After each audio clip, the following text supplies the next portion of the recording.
우리가 계속해서 예수님을 만난 사람들이라는 주제를 가지고 말씀 수요 기도회 때마다 말씀을 나누고 있습니다. 첫 번째 수요 기도회 때 예수님을 만난 첫 번째 사람 누구였죠? 예, 나병 환자 기억나십니까? 예, 나병 환자를 하나님께서 그를 손을 대시고 치유하셨던 그 모습을 우리가 보았고, 지난주에는 예수님을 만난 누구를 보았죠? 예, 귀신 들린 한 사람이 예수님 앞에 나왔던 그 모습을 보았습니다. 예, 그리고 오늘은 중풍병자를 데리고 나온 이 네 친구들, 이 내용을 가지고 함께 말씀 나누기 원합니다. 몇 년 전에 한 4년 전이었던 것 같아요. 그때 개봉했던 영화 중에 완벽한 타인이라는 영화가 있습니다. 여러분 혹시 보신 분 있습니까? 굉장히 재밌게 봤는데 그 내용을 떠나서 저는 굉장히 인상적이었던 게 어, 이제 그 영화의 형식이 되게 신선했어요. 하나의 이야기가 있는데 그 이야기를 이제 7명의 주인공들의 시선으로 하나씩 하나씩 그 이야기를 바라보는, 그렇게 이제 이야기가 전개되는 그러한 영화였는데 내용은 생각이 안 나는데 그 내용도 너무 좋았어요. 재밌었어요. 근데 그 영화의 어떤 흘러가는 전개, 이야기를 전개하는 방식에 있어서 굉장히 신선했던 그런 기억이 있습니다. 제가 만약에 감독이 되어서 오늘 이 본문 말씀, 우리가 읽었던 이 중풍병자와 또 중풍병자를 데리고 온 이 네 친구에 관한 이야기를 영화로 만든다면 아마 좀 몇 가지 시선에서 각기 다른 시각에서 이 말씀을, 이 본문을 영화로 만들지 않을까라는 생각을 해봤습니다. 오늘 본문의 이야기는 예수님께서 이 중풍병자를 고치신 이야기죠. 이제 공관복음이라고 하는 마태복음, 마가복음, 누가복음, 이 세 가지 복음서에 다 공통적으로 기록된 이야기입니다. 그런데 이제 마태복음, 마가복음, 누가복음에서 이 똑같은 이야기를 하고 있는데 좀 강조하는 핵심이 다르고요. 또한 바라보는 시각이 조금씩 다릅니다. 그래서 오늘은 이 공간복음에서 이 사건을 다루는 그 본문들을 모두 우리가 함께 보면서 세 가지 다른 시선을 가지고 이 말씀을 하나씩 묵상해 보기 원합니다. 자, 먼저는 중풍병자를 데리고 온 예수님께 이제 나아온 네 명의 친구의 시선에서 한번 이 말씀을 생각해 보기 원합니다. 마태와 누가는 이 중풍병자를 데리고 온 사람들이 네 사람이라는 언급을 하지 않아요. 근데 마가복음에서만 이제 네 명이 그 중풍병자를 데리고 왔다라고 그렇게 언급을 합니다. 자, 여기서 우리가 한 가지 질문을 던질 수 있어요. 이 중풍병자와 이 환자를 데리고 온 네 명은 과연 무슨 관계였을까? 우리가 흔히 이제 중풍병자의 내 친구라는 표현을 하지 않습니까? 근데 성경을 눈 씻고 찾아봐도 친구라는 표현이 안 나와요. 친구라는 단어가 없어요. 네 사람이 예수님께 이 중풍병자를 데리고 왔다라고만 되어 있지, 이 네 사람이 이 중풍병자의 친구라든지 아니면은 뭐 종이라든지 하인이라든지 그런 내용이 전혀 언급이 되지 않습니다. 근데 우리는 추측을 해볼 수 있는 거죠. 그런데 이제 말씀을 우리가 묵상하면서 보면은 이들이 어떤 의무감이나 책임감으로 이 중풍병자를 데리고 온 건 아니라는 것을 우리가 알 수 있어요. 예. 진심으로 이 중풍병자가 낫기를 바라는 그러한 마음으로 예수님께 나아왔다라는 사실만큼은 우리가 의심할 여지가 없습니다. 이것을 통해서 알 수 있는 한 가지 분명한 사실은 이 네 명의 친구에게 이 중풍병자는 어떤 사람이었는가 하면은 굉장히 중요한 소중한 사람이었다라는 거예요. 다른 사람들의 시선에 아랑곳하지 않고 남의 집 지붕에 올라가서 기와를 뜯고 예수님 앞에 내려 놓잖아요. 그러니까 사랑하지 않으면 그런 행동을 할 수 없는 거죠.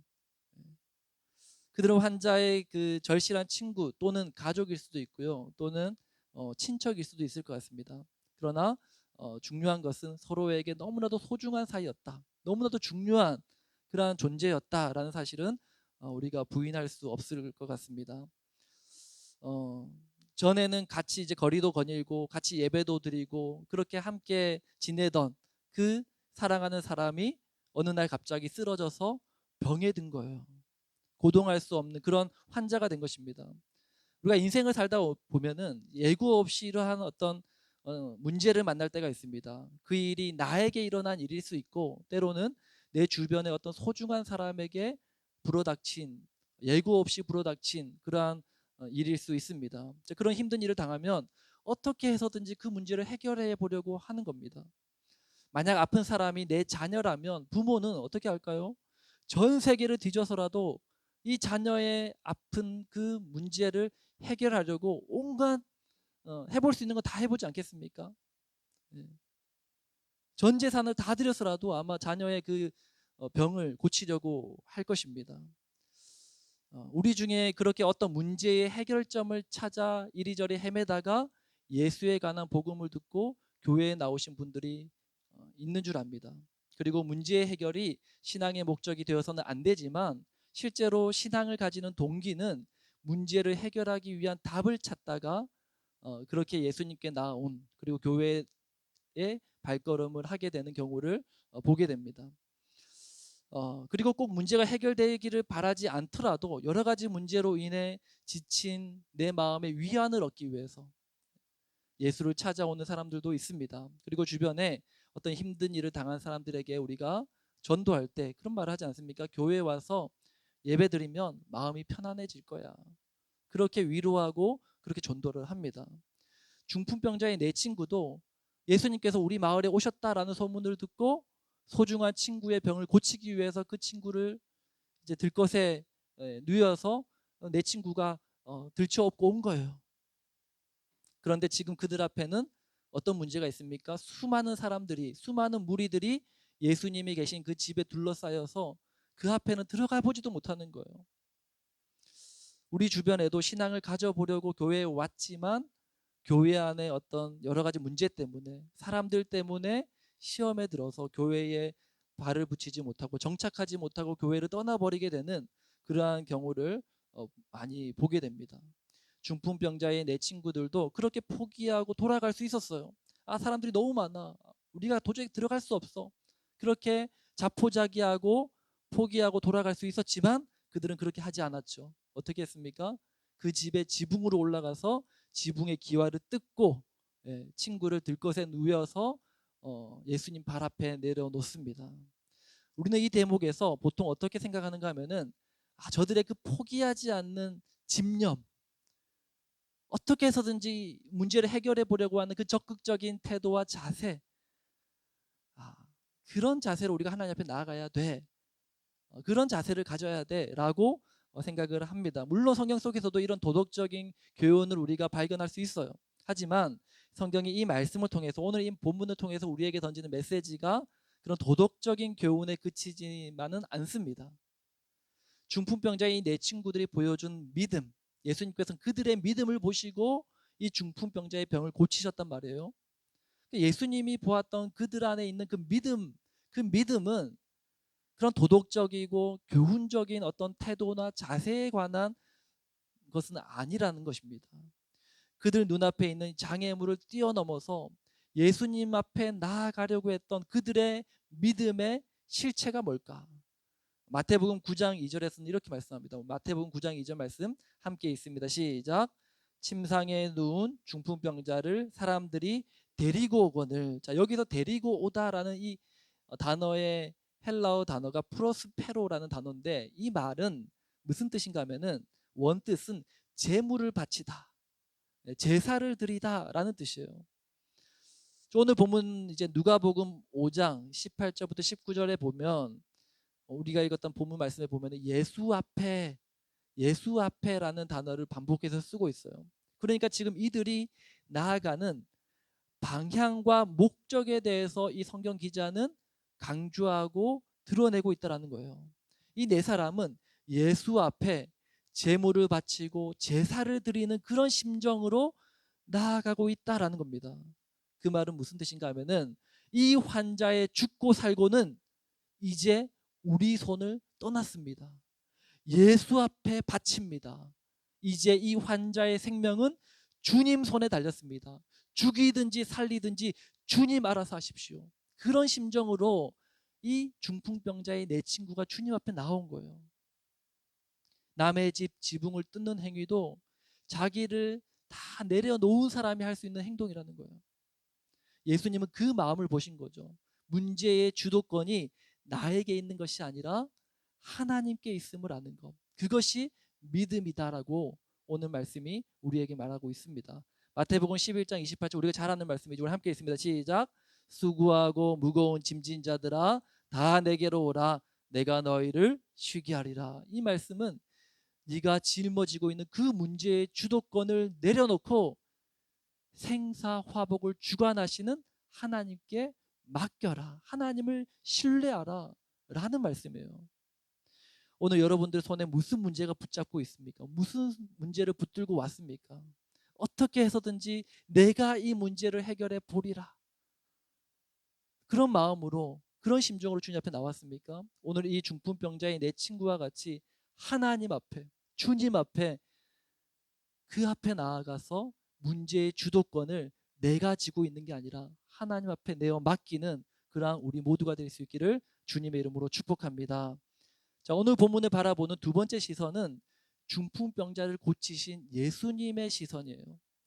자, 예수님께서는 한 집에 머무르고 계셨습니다. 그런데 그렇게 이제 말씀을 전하시고 또 병자도 고치고 하고 있었는데 그곳에 이제 사람들이 인산인해를 이루면서 예수님을 보기 위해서 또 병을 고치기 위해서 예수님을 찾아온 거예요.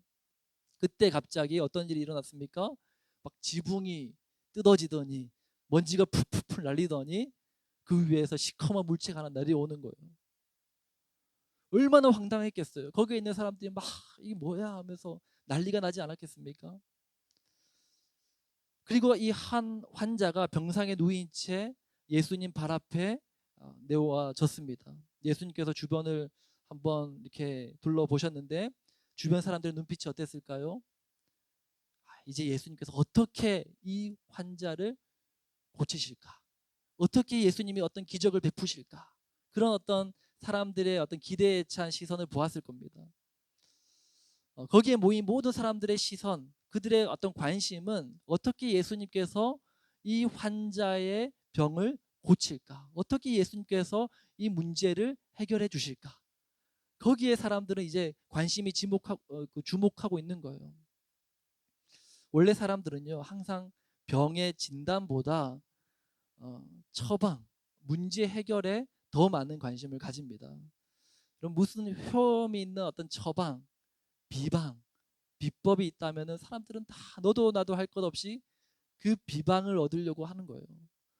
무슨 병에는 뭐가 좋다더라 하면은 다들 너나 할 것 없이 그 약재를 구하려고, 그 음식을 구하려고, 그 재료를 구하려고 사람들이 너도 나도 그거를 사지 않습니까? 설교도 마찬가지입니다. 설교도 뭐뭐 하는 법, 뭐뭐 하는 비밀. 예를 들면 기도 응답받는 방법, 예. 하나님의 복 받는 세 가지 비결. 이러면은 성도님들이 막 귀를 쫑긋 세우고 듣는 거예요. 과연 무슨 비밀이 있을까? 방법론적인 설교를 하면 사람들이 좋아합니다. 왜냐? 문제의 진단보다는 문제의 처방에 사람들은 더 많은 관심을 가지고 있기 때문에.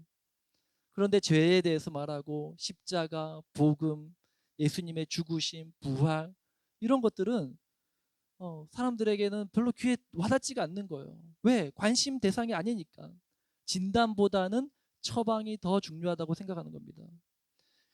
그러나 예수님은 달랐어요. 예수님은 처방도 처방이지만 그것도 물론 중요하지만 그것보다 더 중요한 게 있는데 뭐냐면 이 문제의 원인을 밝혀내는 거였어요. 예수님은 문제의 해결보다는 문제의 원인이 어디 있는지에 대해서 항상 더 중요하게 여기시고 그것을 밝혀내시는 분이십니다. 누가복음 5장 20절 말씀, 이런 말씀이 있습니다. 오늘 본문인데요. 이 사람아 내 죄사함을 받았느니라. 예수님은 내 병이 나았다 라고 말하는 게 아니라 내 죄사함을 받았다라고 말씀하셨어요. 모든 사람들은 이 환자의 문제, 이 중풍병이 어떻게 치유될까? 어떻게 기적적으로 살아날까? 회복될까? 거기에 관심을 가지고 있었는데 예수님의 입에서는 내 병이 나았다. 너가 치유되었다가 아니라 내 죄 사함을 받았다. 이렇게 말씀하신다는 거예요. 예수님은 이 환자의 본질적인 문제를 아셨던 거예요. 중풍병자를 데리고 온 네 친구들도 몰랐던 사실이었어요. 이 친구의 진짜 문제가 뭔지. 그러나 예수님은 그의 진짜 문제를 알았고 예수님을 만난 이 중풍병자 자신도 그것을 알았어요. 그것이 뭐라고요? 바로 죄의 문제였다라는 거예요.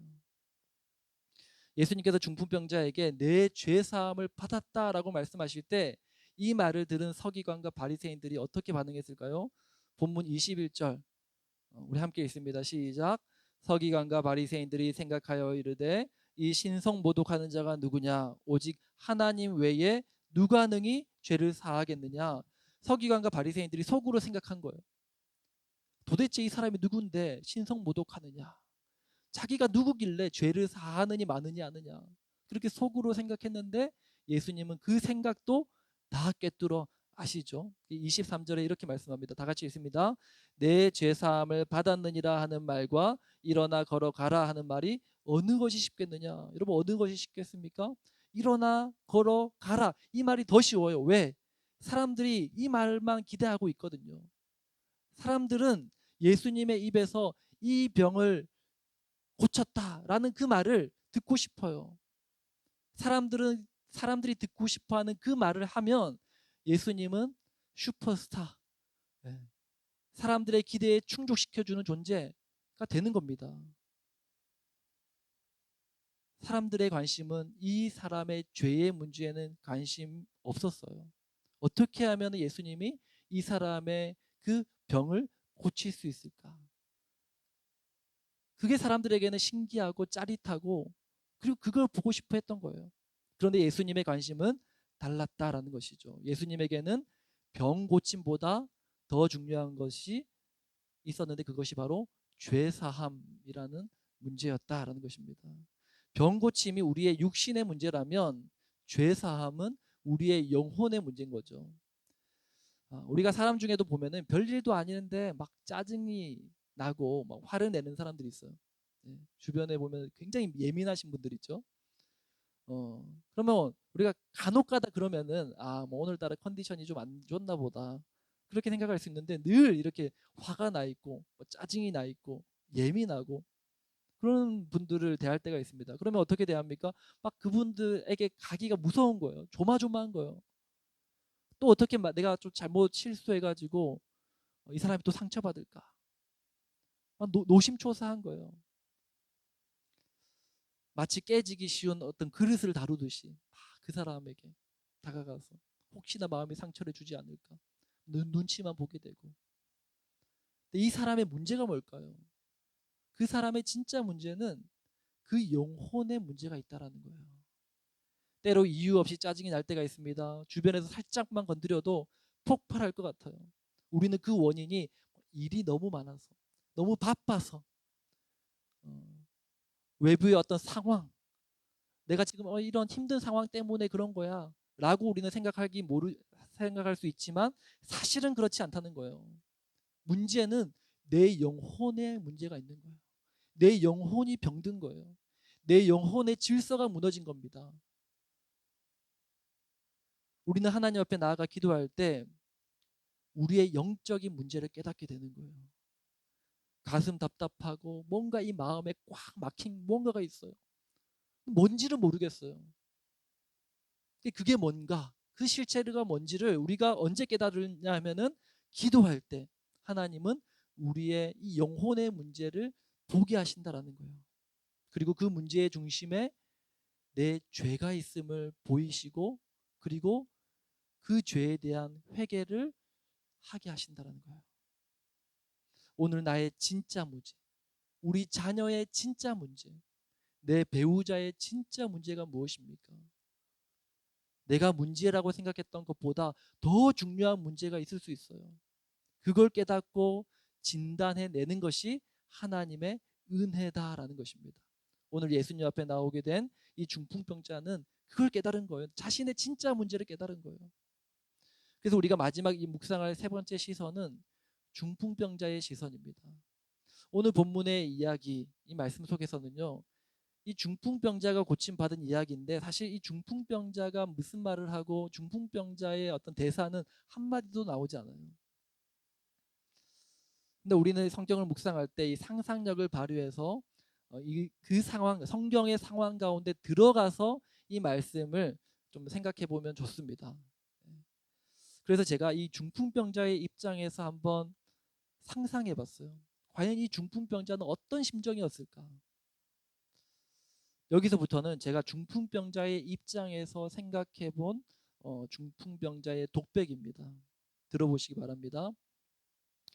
풍을 맞아 쓰러지고 몸에 마비가 오고 말도 할 수 없을 지경으로 얼굴이 뒤틀러지던 날, 저에게 처음으로 든 생각은 두려움과 죄책감이었습니다. 이전의 나의 삶은 평온했고 주위 사람들에게도 좋은 평판을 들으며 사랑받으며 잘 살고 있었습니다. 하지만 저는 알고 있었습니다. 깨끗한 옷 뒤에 숨겨진 나의 죄들.